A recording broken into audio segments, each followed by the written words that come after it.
C'est utile quand même oui, c'est peut-être utile de parler d'indiquer d'où je parle, c'est-à-dire je suis de formation scientifique, je suis chimiste, je suis officiellement appointé par le CNRS pour faire des recherches sur les origines de la vie. Bon, je ne suis pas tout seul, il y a une petite équipe qui est impliquée sur ce domaine à Montpellier.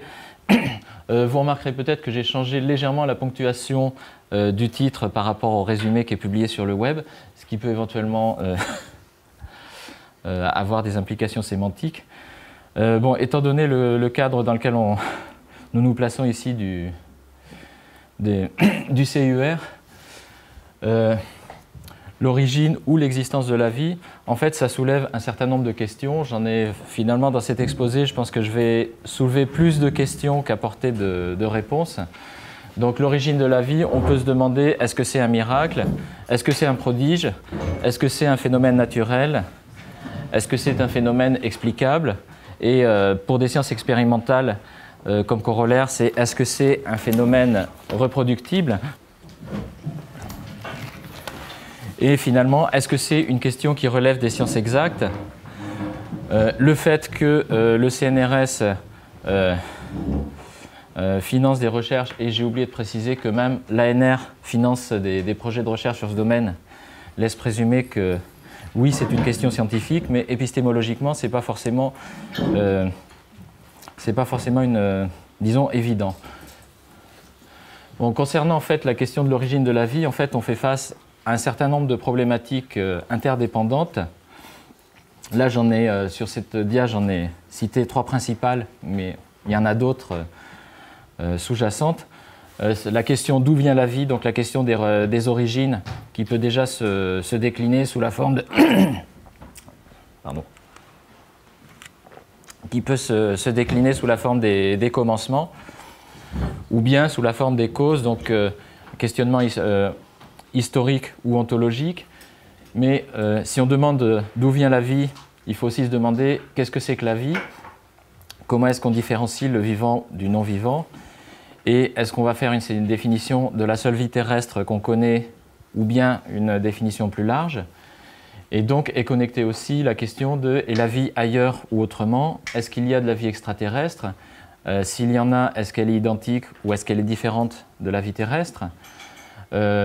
Connexe aussi la question de vie artificielle ou synthétique, qui fait l'objet de quelques projets de recherche, mais sur lesquels on n'est pas aussi avancé que la science-fiction le laisse croire. Et des domaines de recherche qui en découlent, j'espère que vous arrivez à voir dans le coin en bas à droite de l'écran, donc qu'on appelle exobiologie ou astrobiologie dans le monde anglo-saxon, bioastronomie ou biologie synthétique. Voilà, alors en fait, je ne vais pas rentrer dans le détail de tous ces termes.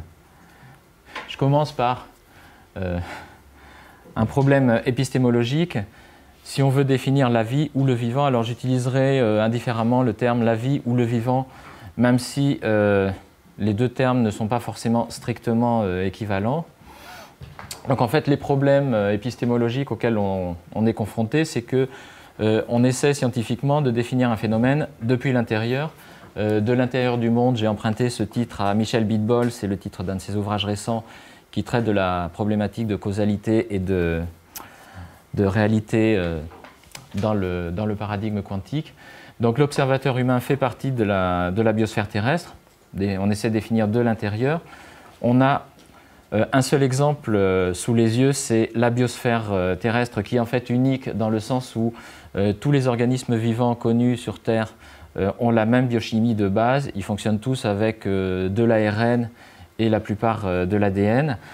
Tout le vivant terrestre vient d'un ancêtre commun, lequel ancêtre commun n'est pas identique à l'origine proprement dite de la vie. Ce sont deux questions différentes.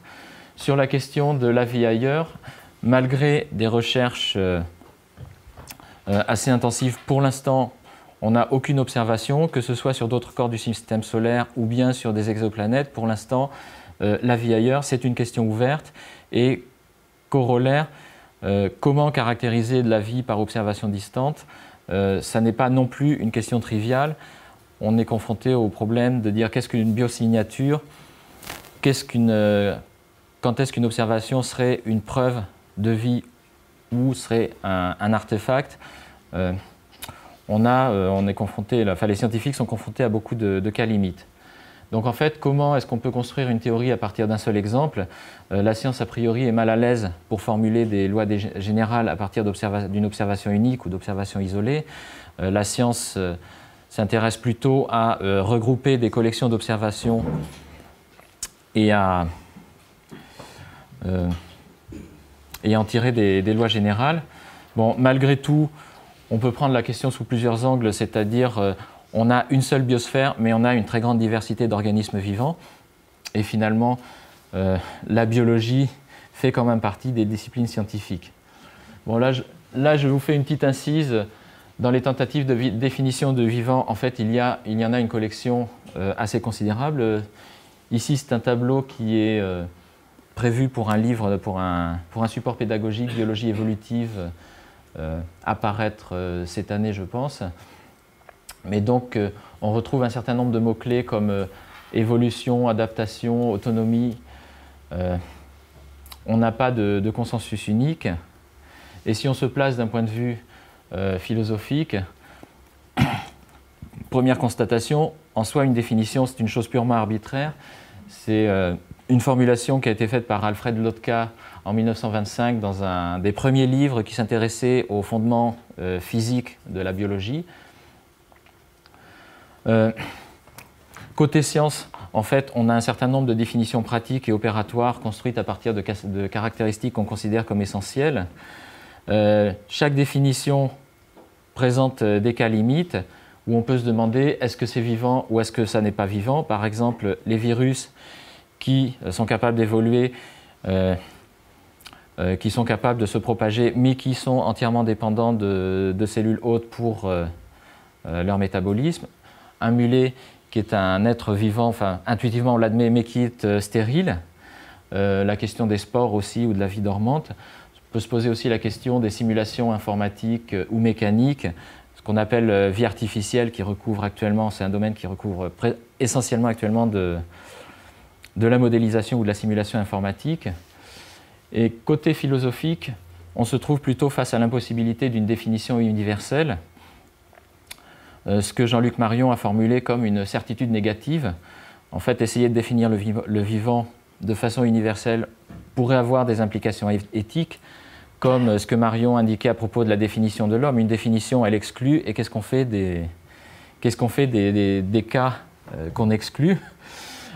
Ça peut aller jusqu'à la provocation. Le physiologiste Albert Szent-Györgyi a carrément dit la vie n'existe pas, c'est-à-dire c'est un phénomène qui échappe complètement à la science, donc circuler, il n'y a rien à voir, on a des êtres vivants, mais la vie en soi, ça ne serait pas scientifique. Bon, je vais vous faire un petit parcours historique. Comment ont évolué les idées sur les origines de la vie, un petit peu aussi sur sa définition, en me concentrant sur les, on va dire, trois derniers siècles. Donc, avant le XVIIIe siècle, en fait, la question de l'origine de la vie n'était pas posée. On admettait que la vie avait toujours existé ou que son commencement résultait d'une intervention divine. On admettait aussi la génération spontanée, le fait que de la matière organique pouvait donner lieu à du vivant dès qu'elle était dans des bonnes conditions, sans trop se poser de questions. Et on avait aussi une hypothèse de principe vital, donc disant présumant que la vie ne se réduisait pas aux lois physico-chimiques, que la vie était une propriété intrinsèquement liée à la matière organique. Par après, l'état des connaissances et les choses ont évolué. Il y a eu notamment les travaux de Spallanzani et surtout de Pasteur qui ont montré que la génération spontanée n'existe pas, c'est-à-dire le vivant vient du vivant uniquement. Par ailleurs, Darwin, en postulant sa théorie de l'évolution des espèces, a constaté que la diversification du vivant peut être présentée comme un arbre, avec à la racine un ancêtre commun, Et immédiatement la question, d'où vient cet ancêtre commun? Comment est-ce que la vie a commencé? C'est en quelque sorte un fondement de la question de l'origine de la vie en tant que question scientifique. Et en fait, ces deux pôles, confrontés l'un à l'autre, mettent la science un petit peu mal à l'aise, confrontée à une contradiction apparente. D'une part, il n'y a pas de génération pour spontanée, ce qu'on peut résumer par la formule latine « omne vivum ex vivo », mais en même temps, il faut un commencement à la vie. Ont été proposées alors des théories de panspermie, c'est-à-dire le fait que la vie vienne d'ailleurs, du cosmos. Un certain nombre d'auteurs s'y sont penchés, ou bien l'hypothèse d'une abiogénèse, en quelque sorte une génération spontanée cosmique ou cosmologique.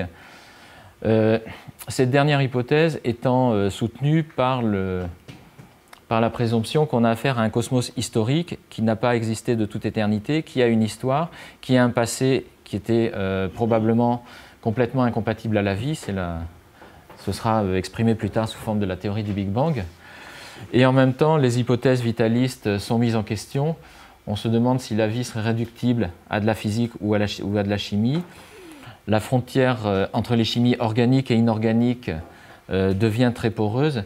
Il y a par exemple l'expérience historique de la synthèse de l'urée par Wohler en 1829 à partir de composés, enfin d'ingrédients purement inorganiques.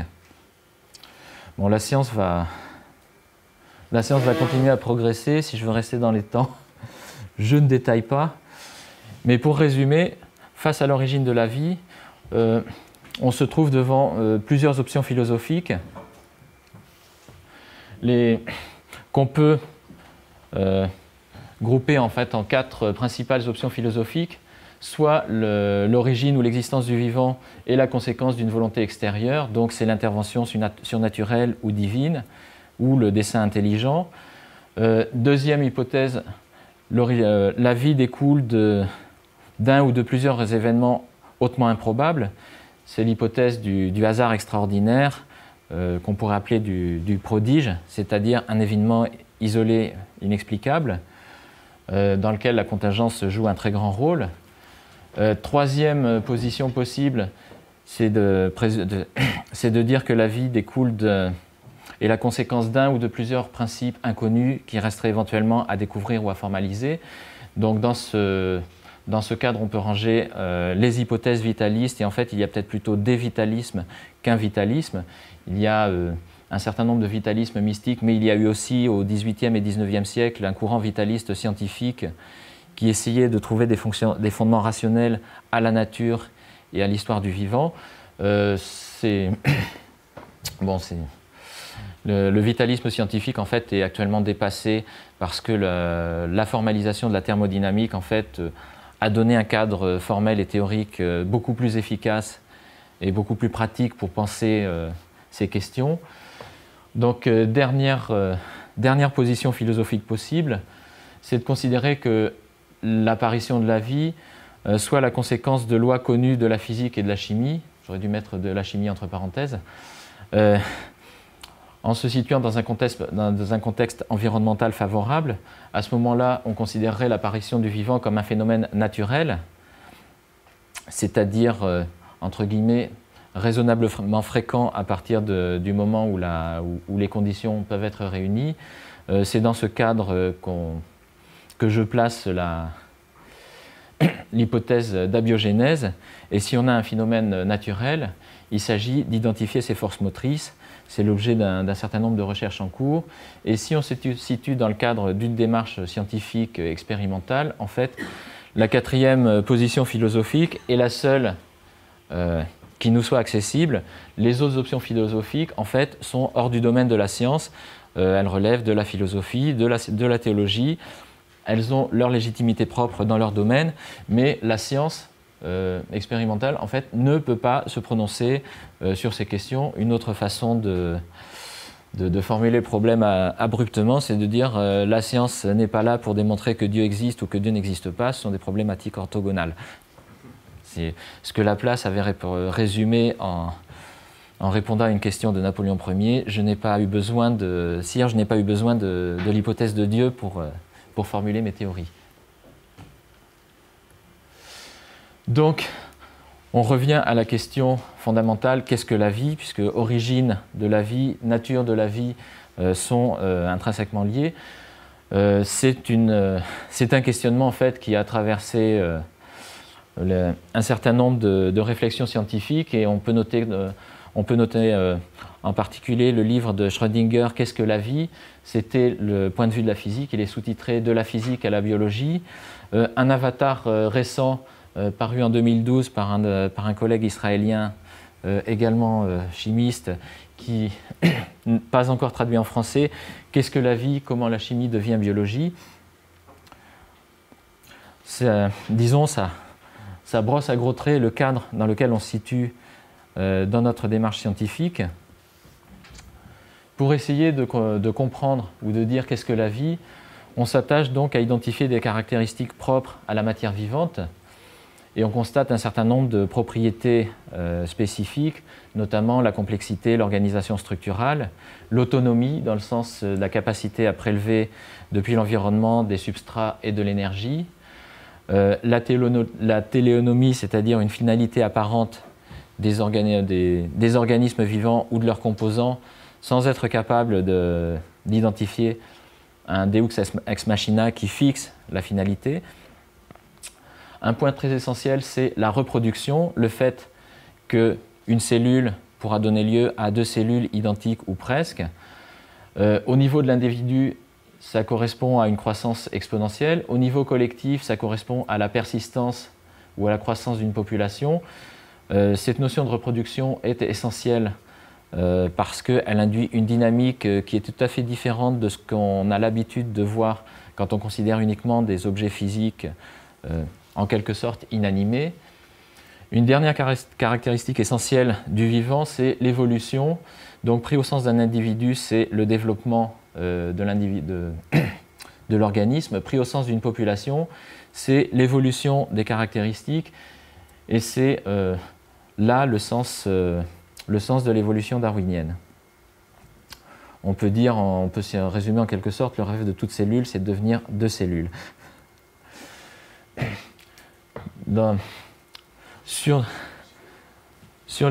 Toujours sur les caractéristiques essentielles du vivant, on parle souvent, quand on regarde ça d'un point de vue physique, de matière vivante en comparaison à matière inanimée. Donc là, c'est un point de vue volontairement matérialisme qui fait abstraction en fait de mes propres convictions religieuses ou métaphysiques. En fait, c'est le cadre qu'on s'impose pour pouvoir travailler en termes scientifiques. Donc en fait, du point de vue matériel, le vivant et l'inanimé sont constitués des mêmes atomes et des mêmes molécules. Considérés isolément à l'échelle atomique ou subatomique, les composants sont indiscernables. Il y a un consensus pour dire que l'entité de base du vivant est la cellule, que si on regarde en dessous du niveau d'organisation cellulaire, la question est-ce que c'est vivant ou est-ce que ça n'est vivant n'a en quelque sorte pas de sens, c'est-à-dire les constituants moléculaires d'une cellule vivante ne sont pas vivants par eux-mêmes. Et propriété importante, le vivant est constitué pour l'essentiel de matière organique, c'est-à-dire beaucoup de carbone et d'éléments chimiques légers, carbone, hydrogène, azote, oxygène, un petit peu de phosphore et de soufre. Cependant, on a peut-être là affaire à une survivance de conception vitaliste dans le monde contemporain. Toute matière organique n'est pas nécessairement liée à la vie. Alors, cette confusion tient probablement à une exception terrestre que j'ai illustrée par une bougie en train de brûler à l'air. Donc c'est possible à la surface de la Terre, mais ça n'est possible pratiquement qu'à la surface de la Terre, parce qu'il y a de l'oxygène dans l'air. Donc sur Terre, on a de la matière organique et du vivant, mais sur Terre, la matière organique est instable parce qu'elle peut brûler, elle réagit chimiquement avec l'oxygène de l'air.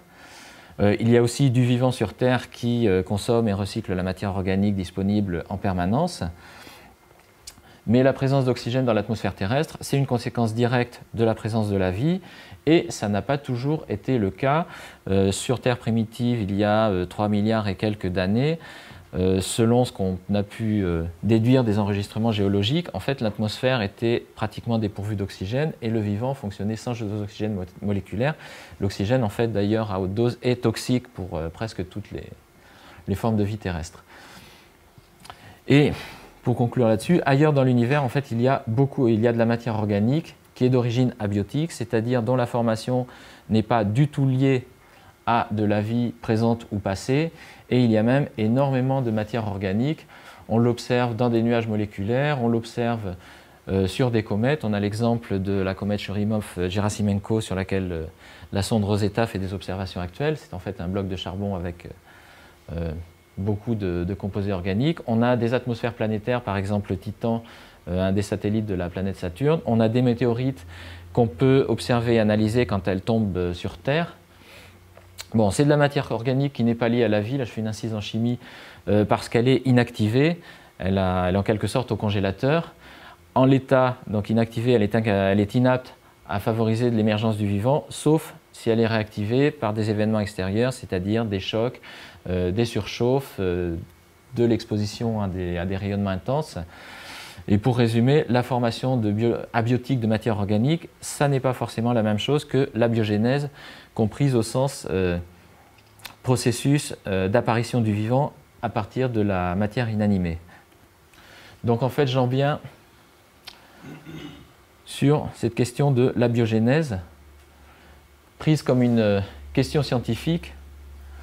Donc, rappelle donc une transition entre la matière inanimée et la matière vivante, une transition qui soit considérée comme un processus ou un événement historique.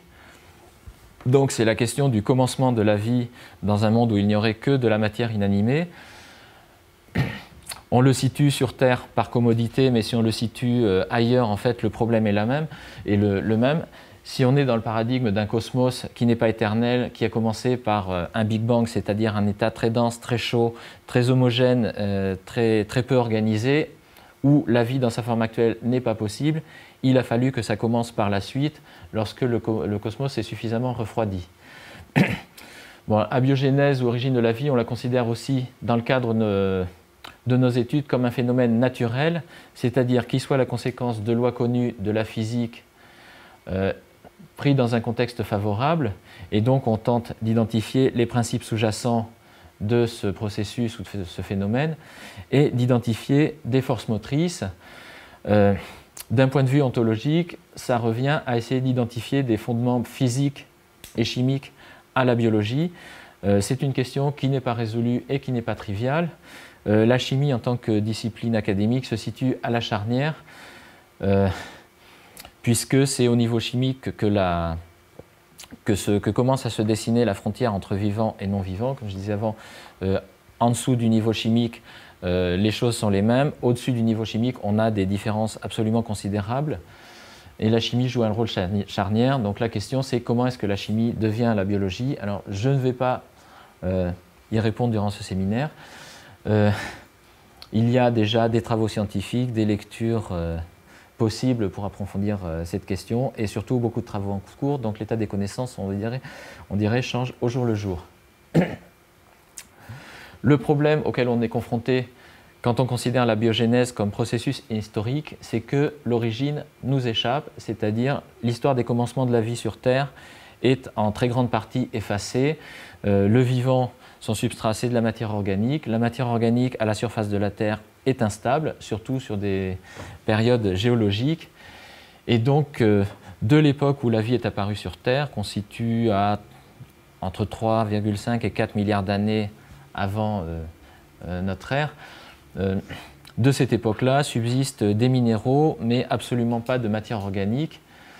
Donc, pas de fossiles, c'est comme faire de l'archéologie en Irak dans 15 ans, il ne restera pas grand-chose après le passage des destructions actuelles.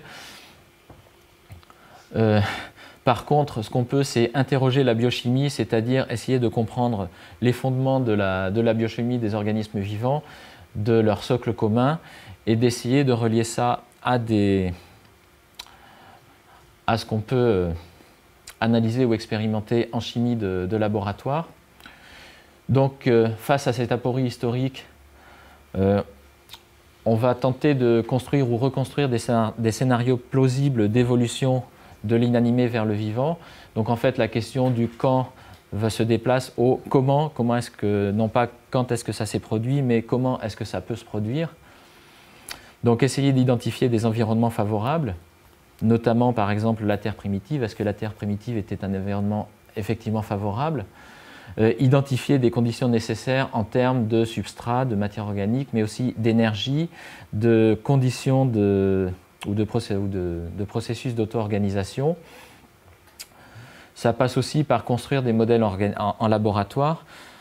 Au niveau chimie, des modèles très simples, c'est-à-dire des mélanges de composés qu'on soumet à des conditions variables ou instables. Un des rêves de scientifiques, ce serait d'obtenir du vivant synthétique de novo, c'est-à-dire à partir d'ingrédients entièrement inanimés. C'est une question à laquelle beaucoup de gens rêvent, mais qui n'est pas encore résolue. Il peut y avoir des implications éthiques sur le fait, est-ce qu'il vaut mieux que cette question ne soit pas résolue pour l'instant.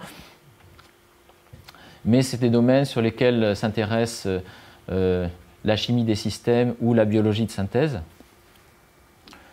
Je passe parce que l'heure tourne. Donc pour avancer et donner quelques focus sur des recherches en cours, on considère la biogénèse donc comme un phénomène d'auto-organisation de la matière. Une grosse question est, dans un monde physique et inanimé, le vivant, en tant qu'état d'organisation, est quand même un phénomène très très improbable, à cause de si on relie le degré de probabilité au degré d'organisation sur des échelles inverses. Alors, je n'ai pas eu le temps de traduire les éléments de la dia. Donc, on peut figurer en fait la transition comme passer d'un état en bas à la ligne de base, disons, faiblement organisé, qu'on considère comme inanimé, proche de l'équilibre thermodynamique, un état vivant, c'est-à-dire loin de l'équilibre, avec un très haut niveau d'organisation. Considérer la transition comme un saut unique, c'est se placer dans l'hypothèse du prodige, du hasard extraordinaire, c'est-à-dire on est à la limite, plutôt en dehors des limites de ce à quoi la science peut répondre. Et pour essayer de résoudre cette question, on essaie de déplacer le problème, c'est-à-dire est-ce que plutôt qu'un seul événement, on peut avoir eu une succession d'événements d'organisation, avec un souci, c'est que les flèches en rouge vers le haut représentent l'accès à un état moins probable, plus rare, et la contrepartie, c'est que l'accès à un état moins probable signifie qu'on va, de façon majoritaire, retourner à l'état de base. C'est la thermodynamique telle qu'elle a été définie par Boltzmann. Et donc, pour grimper l'échelle, en quelque sorte, il faudrait que les différents états intermédiaires, en fait, aient un minimum de persistance. C'est-à-dire, si, dans un cadre théorique où un événement pas très probable, mais pas infiniment improbable, puisse se produire et puisse donner lieu à un état qui persiste avant de retomber à l'état fondamental, on a une probabilité un peu moins faible de passer l'étape que se produise l'étape d'organisation suivante, et en quelque sorte une politique de petits pas, mais il reste à essayer d'identifier quel peut être le phénomène sous-jacent qui puisse permettre une persistance d'états intermédiaires improbables. Et donc c'est là que, en fait, la principale hypothèse à laquelle on s'attache est en quelque sorte l'hypothèse d'autoreproduction, c'est-à-dire on cherche à identifier en fait des conditions dans lesquelles un système accède à de l'autoreproduction, c'est-à-dire qu'une instance qu'une précellule en quelque sorte, mais quelque chose de sans doute beaucoup plus simple qu'une cellule, se reproduise à partir d'ingrédients disponibles dans l'environnement pour donner 2, puis un certain nombre, un peu comme des automates de von Neumann. Voilà, je suis en train de m'embrouiller. Bon, disons que la force motrice principale à laquelle on pense pour pouvoir accéder, pour rendre un tel scénario possible, c'est c'est d'essayer d'identifier de l'autoreproduction. Une autre façon de présenter le problème, c'est d'essayer d'unifier les forces motrices. Actuellement, la question de l'origine de vivant est représentée par le schéma, par la partie haute du schéma qui est à l'écran. C'est-à-dire, on a un paradigme avant l'apparition du vivant qui est un monde de chimie, qui est gouverné par la thermodynamique, où on voit s'accumuler des briques élémentaires. À droite, le monde de la biologie, où l'évolution est gouvernée par la sélection naturelle, l'adaptation, donc deux forces motrices différentes. Entre les deux, une boîte noire, une inconnue. Comment la transition s'est-elle opérée? Comment la transition peut-elle s'opérer? Est-ce que c'est uniquement le hasard? Est-ce qu'il y a des forces motrices pas encore identifiées? Et pour sortir de cette aporie, on essaie d'unifier les forces motrices, enfin de trouver plus exactement une formulation unique aux forces motrices qui gouvernent à la fois l'évolution chimique et l'évolution darwinienne. C'est ce qui a été formulé sous la forme de stabilité cinétique dynamique, c'est-à-dire le pouvoir de l'autoreproduction qu'on peut formuler en d'autres termes, Boltzmann contre Malthus. En fait, disons la théorie, cette théorie-là est formulée dans le livre de Adi Pross, How Chemistry Becomes Biology. Et pour en terminer, donc si on essaie de comprendre si on essaie de comprendre l'auto-organisation comme phénomène physique, en se plaçant dans un cadre où on ne viole pas les principes de thermodynamique, notamment le second principe qui dit que le devenir naturel d'un état physique, c'est plus de désordre. Donc en fait, le vivant ne viole pas la thermodynamique, le vivant utilise la thermodynamique en quelque sorte concentrant l'ordre dans une petite région de l'espace et en exportant le désordre à l'extérieur.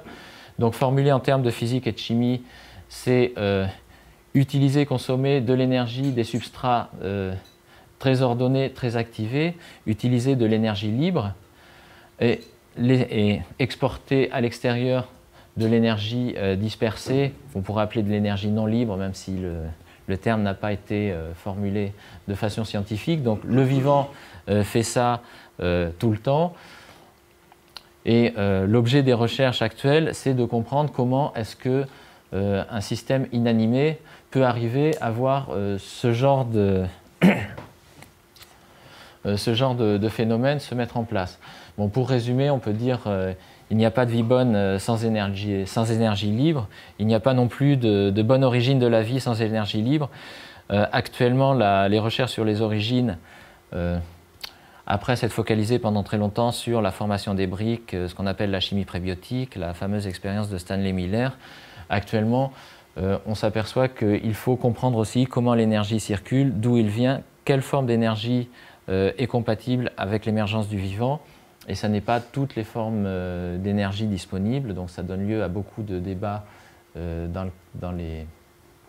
ça donne lieu à beaucoup de débats dans le monde scientifique. J'ai peut-être épuisé mon temps de parole et on va laisser de la place à la discussion.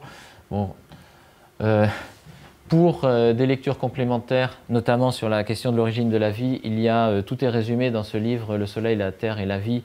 C'est en quelque sorte l'état des recherches sur la formation de la Terre, du système solaire, l'apparition de la vie, rédigé écrit par un consortium de scientifiques. J'en ai amené un exemplaire, donc je pourrais vous le montrer, mais j'aurais besoin de le récupérer à la fin.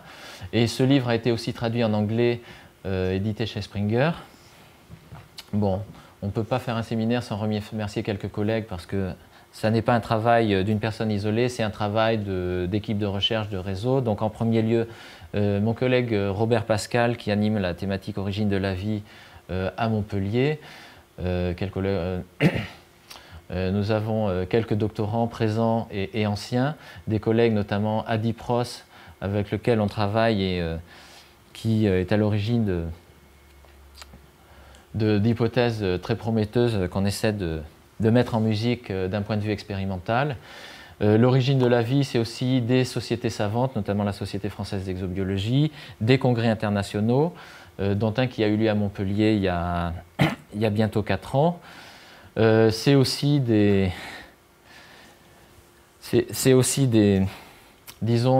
ressources financières. Bon, le CNRS et l'Université de Montpellier, l'ANR, par miracle, en quelque sorte, on a fini par obtenir un financement de l'ANR, on peut dire, de très haute lutte. Il y a aussi un réseau européen de chimistes qui s'intéressent depuis quelques années déjà à la chimie de l'origine du vivant, étendue à l'organisation, à l'émergence et l'évolution des systèmes chimiques complexes. Et finalement, je vous remercie pour votre attention. Merci à toi, Laurent.